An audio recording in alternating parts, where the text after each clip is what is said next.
Hey, what's up, guys, and welcome back to another Real Madrid review. Espanyol 1, Real Madrid 3. I mean, the fantastic form continues. The perfect start to the season continues. 3 out of 3, 9 points out of 9, the maximum we could have gotten. But I've got to say, from these 3 games, defensively we're still a little bit shaky, like last season. Going forward, so far, Benzema, he did score one against Celtic, got penalty, so that's 3 goals in 3 games. Vinny Jr. looking really, really sharp. Last season we saw the Vinny that, needed Benzema to be his partner in crime. Now, it seems like he can do a lot of it by himself, which is nice because you don't want to over rely on your striker to do everything. Benzema last season was just everything, the package, right? And yeah, a chaotic game. I'm gonna be honest with you. I've got notes here. It's quite a big chunk. Maybe not really, to be fair, but yeah. The first goal. Let's talk about the goals, shall we? Tramani, really, really nice through ball forward. Vinny Jr., who basically slided home. I don't really know a better term than slide it home. It feels like just sliding it past the goalie. In there, Tramani with the assist, I believe. Really nice through ball, like I said. And Vinny Jr. with another goal. I believe he's nominated for the August Player of the Month. Hopefully he wins it, but I won't be surprised if Lewandowski wins it. A lot of people say, oh, it's a PR and stuff, but you look at his start with Barca, it's been alright, isn't it? And then 18, actually, let's talk about the goals. Now, the goal that we considered was actually a goal that we probably should have prevented from conceding. Again, you look at the goal against Almeria, it's just a mistake goal where we pushed too forward, we let them counter on us. Then against Vigo, we gave a penalty away. Well, we handballed it. Against Espanyol, Joselu had a shot, saved by Porto. We thought, okay, it's okay. But it deflects, hits Militao, and goes back to Joselu, who the second time round, with the volley, into the back of the net.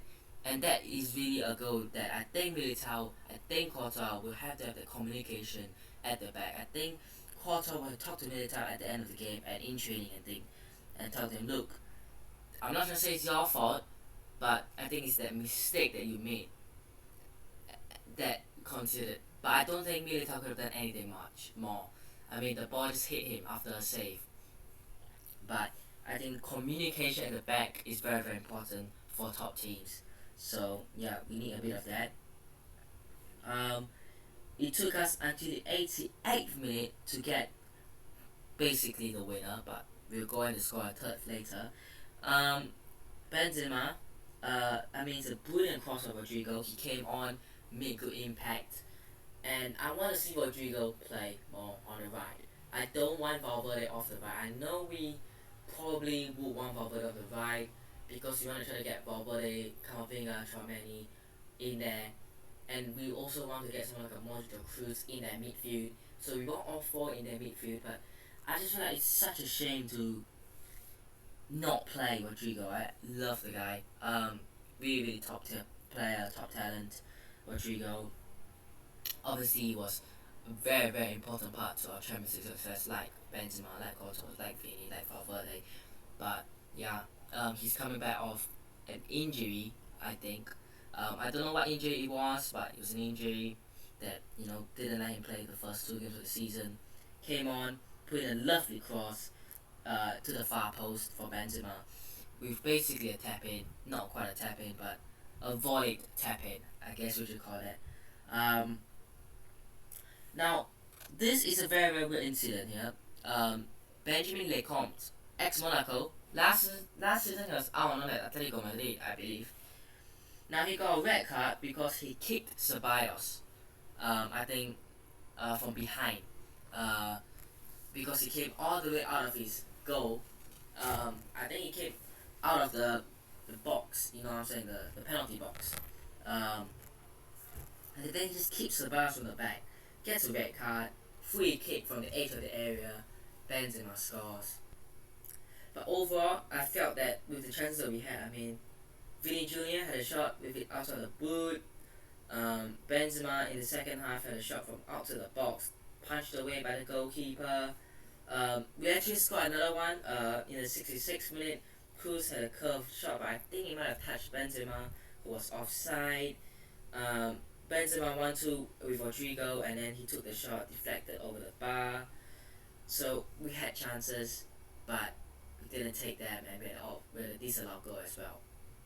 Espanyol had some good chances. I mean, Jose had a shot denied by Courtois and then a volley way over the bar as well. So yeah, apart from that, I don't really see much else here.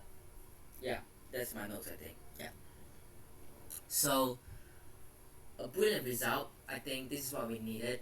From this game, I feel that attackingly, we're doing alright. I think Vini, Benz, Valverde was the front three, Rodrigo coming on.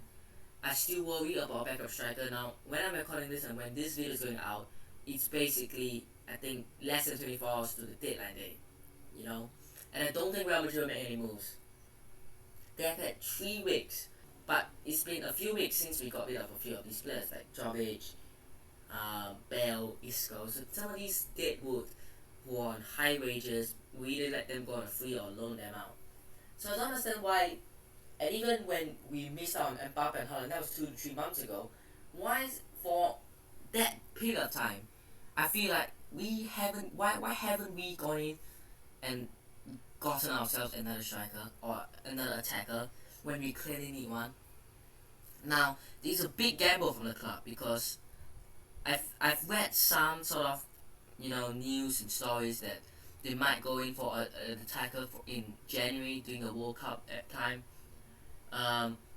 But right now, I can understand if they do it in the January, it's not bad because you have sort of that 6 months period from now to January, 5 months actually, and then the World Cup before that, right?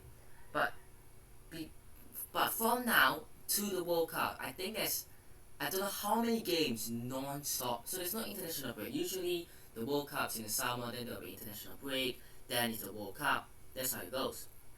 And because they've changed it, there's no international breaks in between. The World Cup is right at the end. So it's just club games, Champions League, your league games, cup games, Champions League, league games, non-stop. Can Benzema cope playing at 20 games or so in a row because he has no other replacements? Who's going to replace Benzema? Mariano isn't. Eden Hazard isn't. So we don't have any other options. So I feel like right now we're being forced to either make a signing and bring in someone in, which is too late now, or we go with what the club is going to do, is gamble. Hopefully for these 20 games, we'll see how it goes, and in January, we'll bring in a striker, and hopefully we can get one. Now, another bad thing about that is, obviously in the middle of the season, if you go into targets, clubs don't want to sell. Like, if I go in for example, let's say we go in with, who is a good striker option to link with? Let's say Sesko, right? I believe he's at Leipzig. Has he made a move? I'm not so sure. But for example, right, he's gone to Leipzig for 6 months. Suddenly you go into Leipzig and say, look, we're gonna pay 45 million for him. They'll be like, it's good money. We paid 20, but he's a long-term investment for us. We want to keep him for a long time, and it's 6 months into the season. He's only joined for 6 months. He wouldn't want to leave because he's only adapted to the Bundesliga, for example, for 6 months. We wouldn't want to sell him no matter how much it is, or we want to extort you basically. If you're willing to give us 100 million, we would sell him for sure. But if you're giving us 45, no. Because we're 6 months in, we're in the middle of the season, we're fighting, let's say, with Bayern and Dortmund for the Bundesliga. Why would we sell our key strikers to you? And that is the problem with buying players in January. January transfer window is a form of desperation. It's for the clubs that are desperate. They really, really, really, really have no hope. They need someone. They go in and they pay stupid money for players. And hopefully I don't want Real Madrid to go into that route, where in the summer we have the opportunity, but for some reason we choose not to do it, and then we wait until January, see how things go, and we either sign a player for 3 times more expensive, or we don't get anyone in January, and then we have to wait until next summer. It's the club's fault and Mbappe's fault that we missed on Mbappe and Haaland. I mean, Mbappe could have just told us months ago, look, I'm gonna sign PSG, now just give up. But he chose to toy us. But it's the club's fault for not having a plan B. After Mbappe was the plan B. Haaland, but he was never targeted, he was never gone for. The club never went in for Haaland, the club went in for Mbappe. But they were like, Haaland, you join City, it's fine, stay in City. We will 100% get Mbappe. We're not getting Mbappe, what are we gonna do now? Let's just get no one. This is the club's mentality, and I don't understand why. But about this result and game, I feel like it is a good result, it is a good game. Next week, actually not next week, but this Saturday, this upcoming weekend, we have got Real Madrid, our first home game of the season. We've obviously played 3 away now in a row. So yeah, Real Madrid at home, and then the Champions League begins. I mean, I think it was Celtic away for the first game. Wow. I mean, going over to Scotland. I mean, I said in my Champions League group stage draw reaction video that you can check up here, that going over to Scotland playing Celtic or Rangers, the atmosphere in there is gonna be so good. I mean, yeah, and for clubs for fans of these clubs like Rangers, Scotland, fans of Scotland, but Rangers, Celtic, and even teams like Victoria Pleasant and Maccabi Haifa, who are in tough groups. I feel like it's good experience for the players, for the fans, for the manager, for the coach, for the team. It's just good, fun, and experience. And even though yes, these teams might not make it far into the competition, and for the case of potentially Victoria Pleasant and Maccabi Haifa, who could shock a few people, I don't think, especially Maccabi Haifa will. I think it's good experience nevertheless. I mean, getting the Champions League is a good achievement in my opinion. But yeah, I mean, good luck to get out of the group. I mean, maybe they can get the Europa League, but more of my thoughts and reactions will be in the video. You can just comment on my channel, my latest video, before this one. So yeah, a brilliant result. Keep it going. I predicted this squad, by the way, on Instagram. I predicted 3-1. I will. Yeah. I've actually predicted this already. So yeah, it was on my Instagram story. So, yeah. Just keeps it up. But anyways, that will be it for today's Real Madrid review. Sorry for it being a couple of days late. Just haven't really got. I mean, I have the time, but the motivation. I mean, I have the motivation to record, but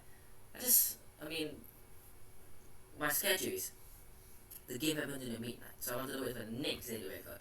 But then the next day I'm too busy, so I wanted to wait for midnight. But then when midnight I fall asleep. Then the next day I'm busy, then I have to wait for the midnight. So I'm recording this on midnight on Wednesday, Thursday morning, I suppose, for me at least. But yeah, that'll be it for today's video. Hope you guys have enjoyed today's video. Hit the like button if you guys did. Subscribe to the channel if it's on already. And I'll see you guys in the next one. Peace.